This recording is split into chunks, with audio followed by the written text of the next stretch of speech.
My name is Jay Schutte. I farm just east of Mexico, Missouri with my two brothers, Gary and Dale. We are in the central part of the state of Missouri, kind of favoring the northeast a little bit. We're pretty close to the Missouri River. We have my niece's husband, Daniel Schaefer. He joined our operation several years back, so we've got the next generation coming on. We farm about 2,800 acres. 50-50 corn soybean split, which is pretty much standard anymore. We also have a cattle operation. Daniel Schaefer, who I talked about earlier, he is the one that basically oversees the cattle. So we're pretty diversified for this farming in this part of the world. Just to walk you through the planting season, actually the planting season starts in the fall. As soon as we remove the bean crop, we go out and we have a local ag service provider spread the fertilizer for us. They do everything on a precision basis. They sample our farm on 3.5 acre grids, come up with a fertilizer recommendation from that. They will come out and they will spread the fertilizer on the ground. We will take the field cultivator and incorporate it into the ground a little bit, just to, more than anything, try to save that nitrogen that we get in there. And that also helps the ground to warm up some the next spring, unless of course we're no-tilling and we don't work the ground at all then. We planted this field behind me approximately April the 20th. In a normal year, we generally start harvesting around September the 10th. And what we do is we wait for our corn to get down to around 18% moisture. We try not to dry with heat. We just use the fans. And this year, because of the cool, wet weather during the spring, the seed did not emerge with as much vigor as it normally does. It just did not mature as quickly as it normally does. Plus, you know, by the grace of God, we had good rains all summer long, so that plant stayed healthy and was continuing to grow and put energy into that seed. So this is not all bad. We started a little bit later than normal. We started on September the 25th.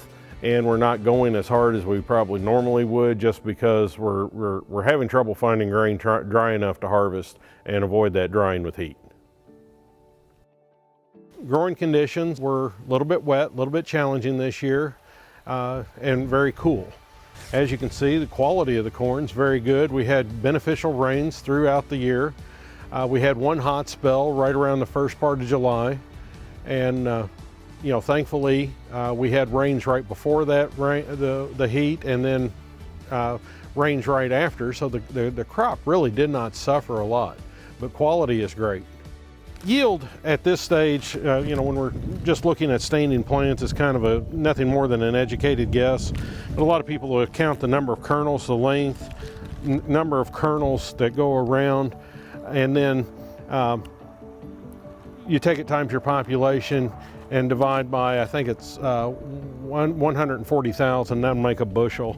The one thing that's really kind of a big variable on that, though, is the depth of the grain, and you got to have good depth in there as well.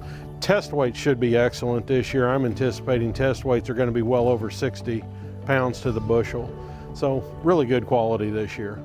We're inside the combine now. It's like anything else, there's been a lot of technological improvements over the last few years. As you can see, I've got a lot of information that I can take in while I'm going through the field and go through it with all these screens.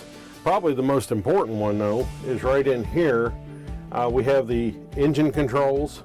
It's telling me how many RPMs I'm running, fuel, engine temperature, just trying to make sure the engine's running properly. Of course, we got to know that's all going well.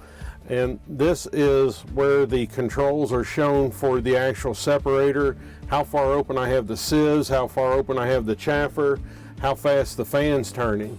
All trying to monitor, you know, trying to make that grain as clean as we possibly can. And then I've got these two screens. This one up here is actually it's a dummy screen. It has no computing capability. It runs off of this screen. And what I can do is, just by touching that button, I can throw information back and forth. Generally what I will have is guidance going on one, and then the yield monitor working on the other one.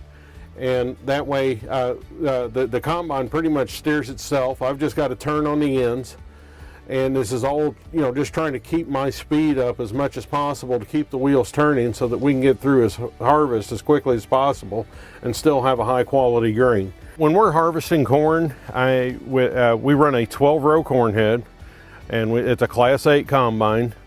And when we're going full bore, I am filling a truck about every 25 minutes. So it takes a lot to take it away. This is our newest bin that we put up. We had to do this just because we were getting so much grain, we couldn't handle it all with our grain leg. We've got an auger over here that we use to fill the bin with, and we've got 2 grain carts, 4 semis. So we've got a lot of infrastructure for getting the grain away from the combine and then putting it in storage.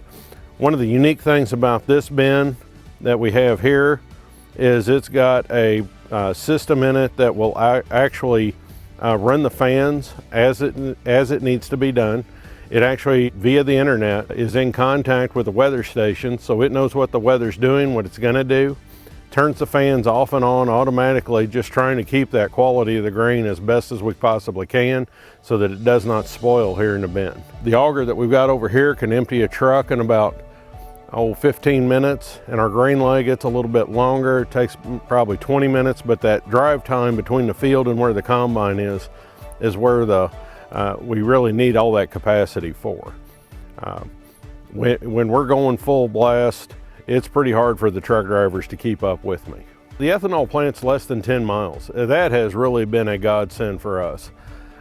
If we get in trouble as far as unloading trucks during harvest, and if we've got grain forward contracted with the ethanol plant, which we do this year, and the big reason why we forward contracted to the ethanol plant was we just didn't have enough storage. It's going to be that good of a year. So, we can divert trucks that direction. If we've got our auger filled, or our auger is busy and our grain leg is busy, we can divert a truck then to the ethanol plant and it can be empty very, very quickly. We are backgrounding cattle.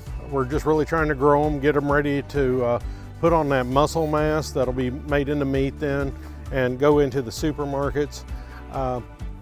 At this stage, we're feeding the animals a lot of roughage, as you can see. Not a whole lot of corn in here. The corn that you do see is just from the silage that's chopped. A lot of hay, distiller's grains, and then the balancer. We use distiller's grains in our ration just because, first of all, we're using our own product. We like to do that. It's a high quality feed source, gives good protein content, good energy value to the feed ration, and has a very consistent quality. And we get better rates of gain by including distiller's grains than we do by including raw corn. As far as any kind of mycotoxins in the corn, the biggest fear would be alpha toxin. And we've basically had ideal growing conditions this year. No extended periods of hot or dry weather. So the corn is very healthy. So it really was not susceptible to any of the mycotoxins.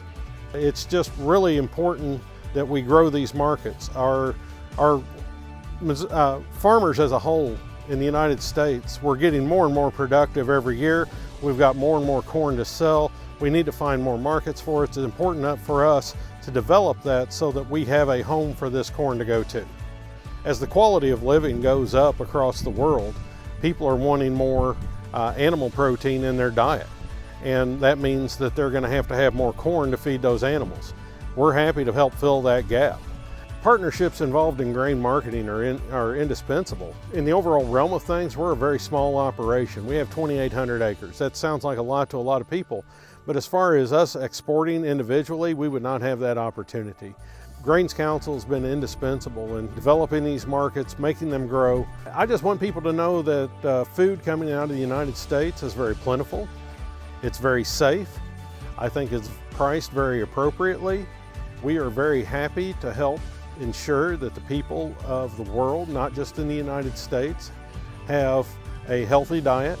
We're very proud of the job that we do and are very, very happy to continue on doing so.